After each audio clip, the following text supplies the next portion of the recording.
Aujourd'hui, nous plongeons dans l'histoire fascinante de Raymond Domenech, l'un des personnages les plus controversés et passionnants du football français. De sa rude carrière de joueur à son rôle de sélectionneur national, Domenech a marqué les esprits par sa détermination, ses méthodes originales et ses polémiques. Préparez-vous à découvrir un portrait riche, structuré, sans mystère ni flou. 1. Les débuts et la carrière de joueur.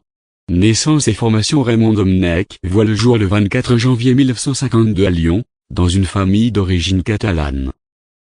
À l'Olympique Lyonnais, il commence sa carrière comme défenseur latéral robuste, surnommé le Boucher.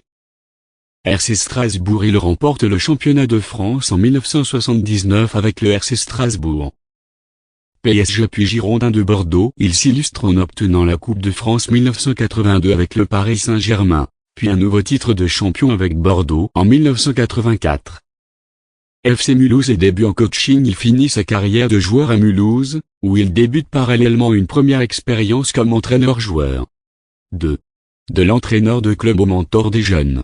OL est monté en L1 en 1988. Sollicité par Jean-Michel Aulas, il prend la tête de l'Olympique Lyonnais en D2, et accède immédiatement à la première division dès 1989. Direction technique nationale espoir. Recruté par la DTN, il devient sélectionneur des espoirs.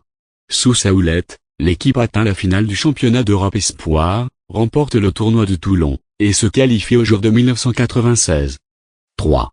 À la tête des Bleus, l'Odyssea. Nomination et reconstruction le 12 juillet 2004. Il succède à Jacques Santini à la tête de l'équipe de France senior.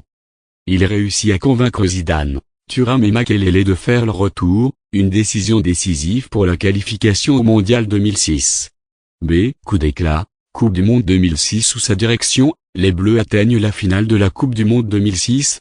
Ils éliminent notamment l'Espagne, le Brésil et le Portugal, avant de s'incliner au tir au but face à l'Italie.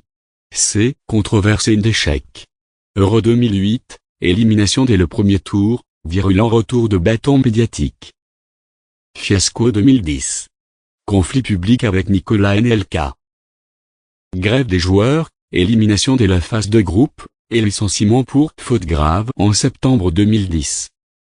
Méthode originale. Une personnalité. Domenech se distingue par ses méthodes peu conventionnelles, astrologie, graphologie, tirage de tarot, entraînement surprenant, pratique qu'il défend comme outil de gestion psychologique.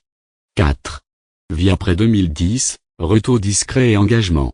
Consultant et auteur, il publie tout seul, un ouvrage autobiographique, puis devient chroniqueur sur diverses chaînes sportives.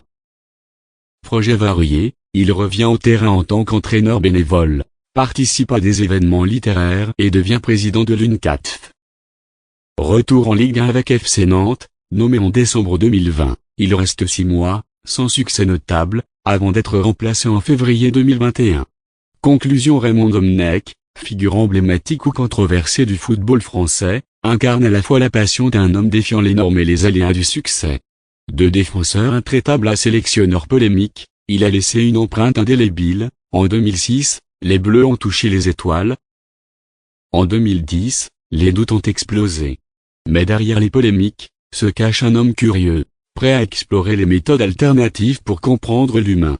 Son livre Tout seul a progressivement réhabilité son image. Domenech apparaît désormais comme un professionnel intimement blessé, autant qu'un maître des émotions.